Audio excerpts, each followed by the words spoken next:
It's the first week of February.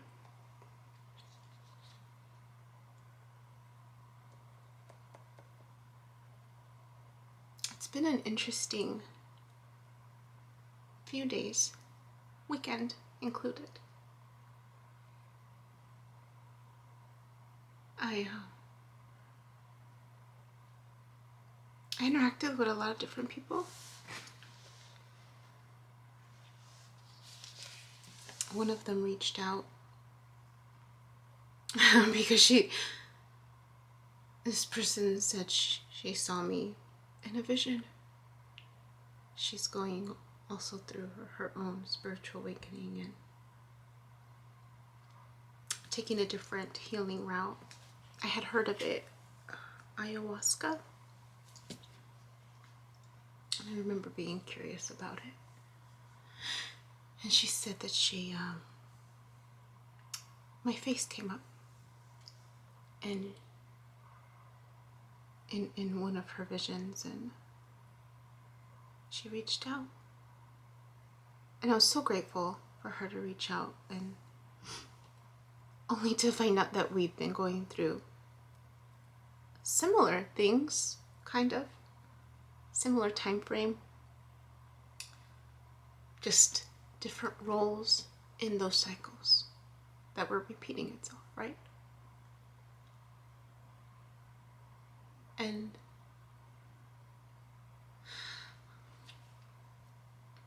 it was comforting to know someone close that, well, I mean, we hadn't been close before, but this definitely added to that continued feeling of not being alone, you know?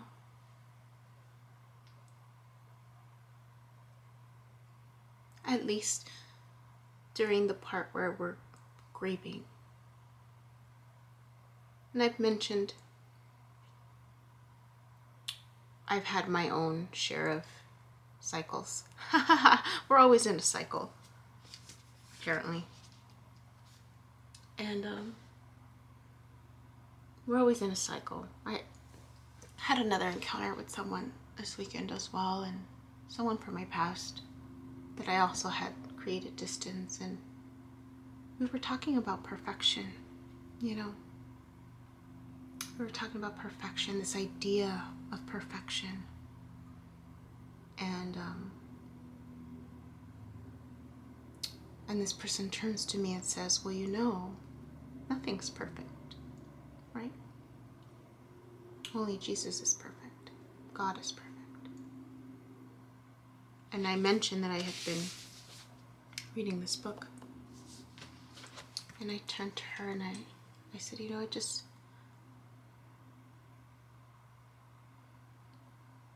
a perception. Perfection is a perception. There's a story in here about a monk who wanted to know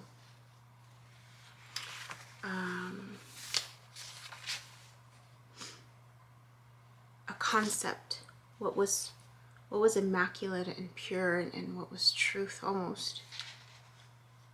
And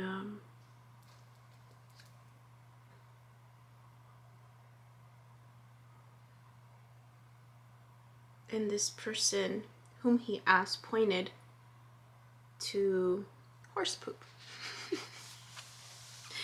and said that that's what that was. And I thought about it, right? And it goes on to talk a little bit more about just, you know, what is really free, right? What is free from all adjectives, either pure or impure, just what is immaculate and pure. And it says, even though we say that it is immaculate and pure, that doesn't mean it is separate from things that are impure. Reality, ultimate reality, is free from all adjectives. So describing words, descriptive words, either pure or impure. And because we often look at poop as being unclean, poop within itself, right? It is what it is. It serves a purpose. It did its job. And within that state of being, it's perfect. I mean, the perfection was a different topic than what they were talking about in the story, but in my mind, I'm like connecting the two, right? This idea, I mean, this is based on Buddhism teachings, but we were talking more Christianity focused, and this idea of perfection, right? This idea of what is perfect. Many of us strive for perfection, and or we have moments that we describe as perfect moments. Perfect moment. The perfect marriage. Perfect job. It's all perception.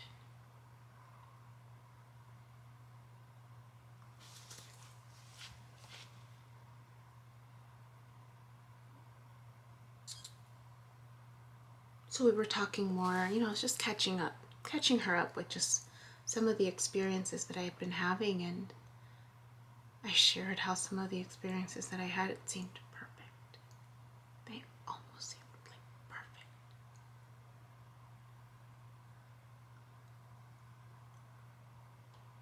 And I truly feel like they were moments of perfection, right?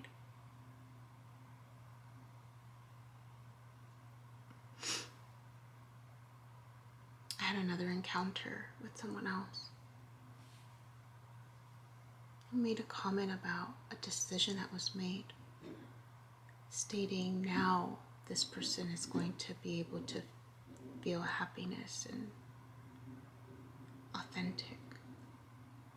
And there was a part of me that wanted to respond back with something, and I held myself back because I'm like, that's their process, right? Their journey. Maybe for them, this was something that they needed to let go. It's not to say that it, you know, I think in my mind it was more of just trying to help them see that they're in charge of their own happiness, right? It's within themselves, not dependent on anybody else.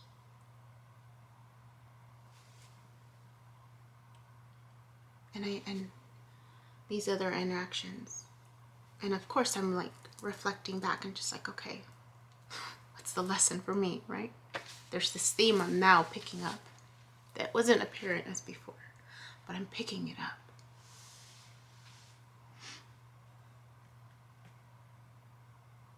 And it's all these cycles of loss. It's these cycles of death, of a relationship, of a cycle, rebirth. In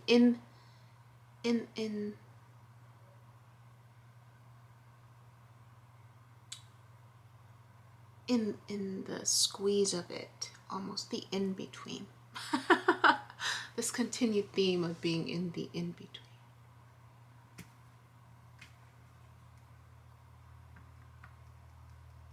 I had this other interaction, unexpected interaction. I was afraid of this interaction because I was afraid I had not seen this individual for a very long time. And I didn't know if I was going to keep my shit together. I really didn't know. I mean, it's been months. It's been months.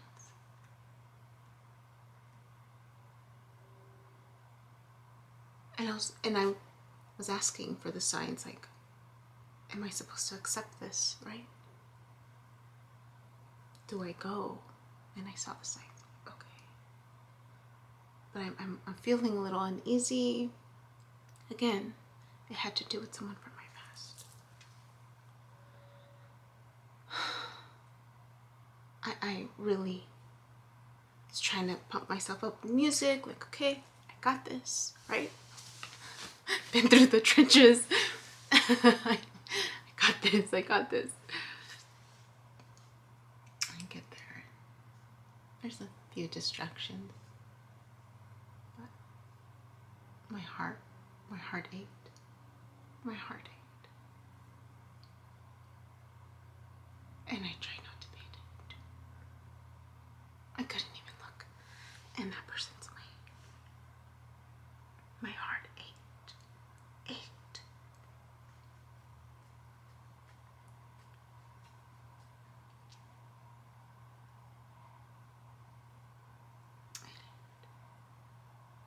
And then when I came home, I was proud of myself, you know, like,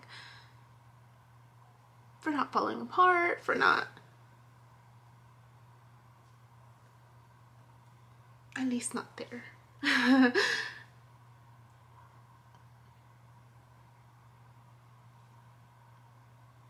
I get home, start crying. I'm looking at the videos that I'm getting ready to post. These videos will already be in my past. But it's still lingering for me right now.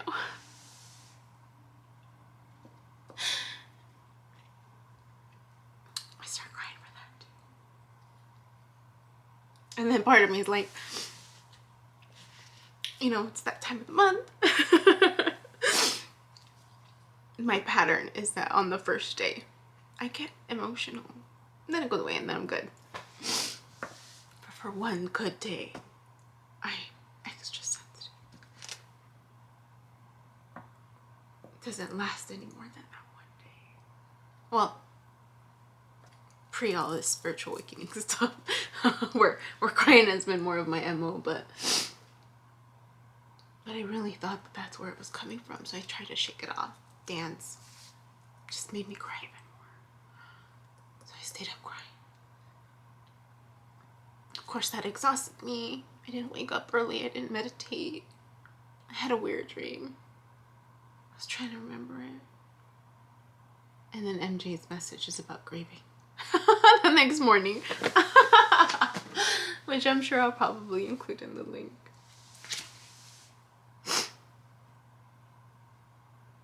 And it's about just not having really given myself time to grieve. And learning to look at these situations, right? These cycles that I find myself back in. It's just, I mean, she didn't word it this way. This is me taking what she said and you know, chewing on it, sitting with the discomfort, as Miss Pima says, and just really making friends with it and incorporating the new lessons from here about just being in the moment, even if it's hurtful, you know? Just being authentic with that feeling, the moment, the situation. Trying to she talks about transmuting, right? Transforming those feelings of loss. I don't have to be high vibing it all the time to be authentic, to be real.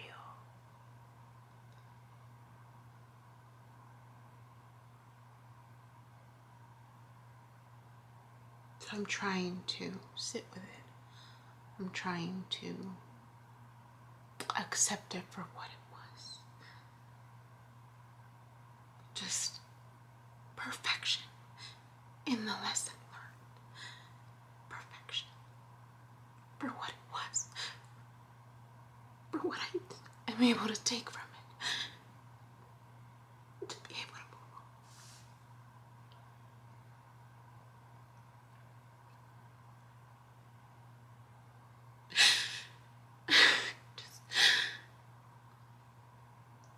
I think that's the hard part. When you see those moments of perfection,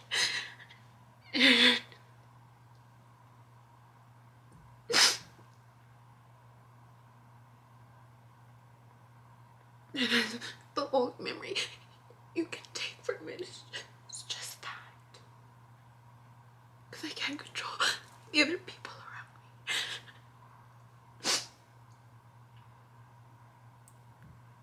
me. I can just sit with my own discomfort and love it. Learn to love it for what it is, for what it represented in my life.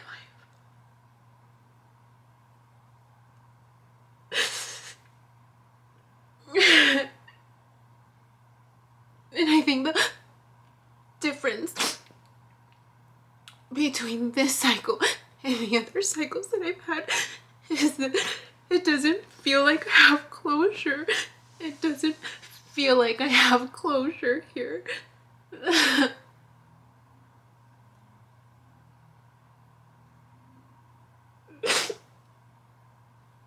Which was the missing part. Compared to the other connections I've had. There wasn't closure. Just this state of being in the unknown. Wandering aimlessly. Waiting aimlessly. For an opportunity. To speak the truth. But at least I can say I tried. At least I can. I mean, when that one video comes out, at least I can say, you know what, I tried. I tried to not do it in this manner. I tried.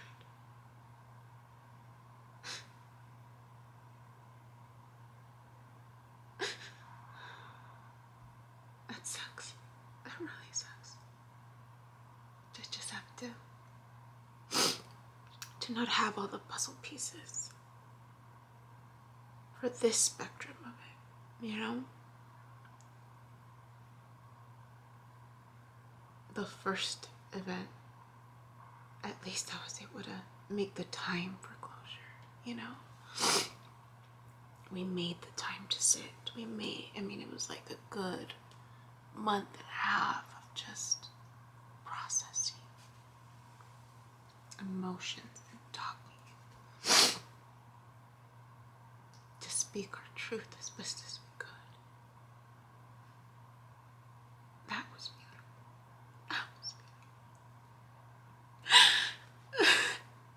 To go to the other extreme is hard. It's hard. It's really hard. And just is this opposite effect. It's just there's just so many opposites. It just but being on the other side of it, it's hard. And just trying to get a response, trying to get a connection, a moment. A moment hasn't come.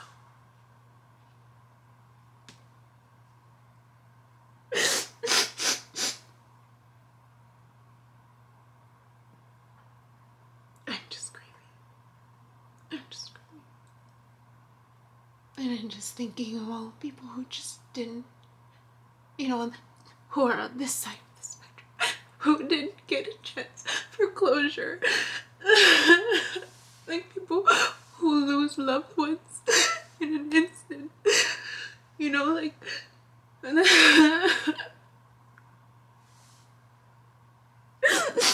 like with my nephew.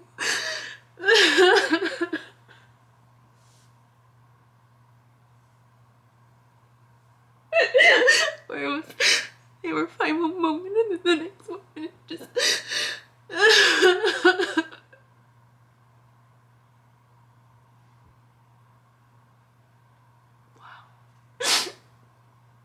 wow.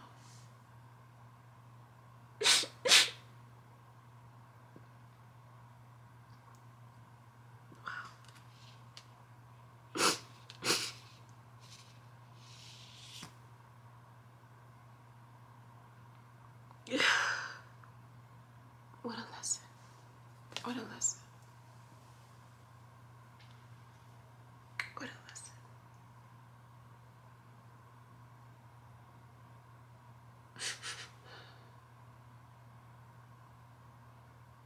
Wow. I'm so grateful. So grateful.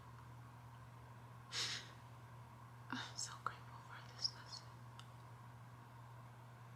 The more I sit with it, the more I understand it, the more I allow myself to feel it. Wow.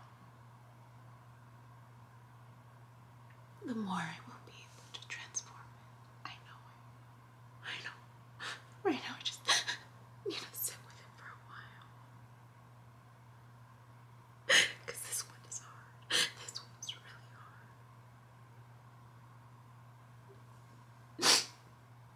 This one is really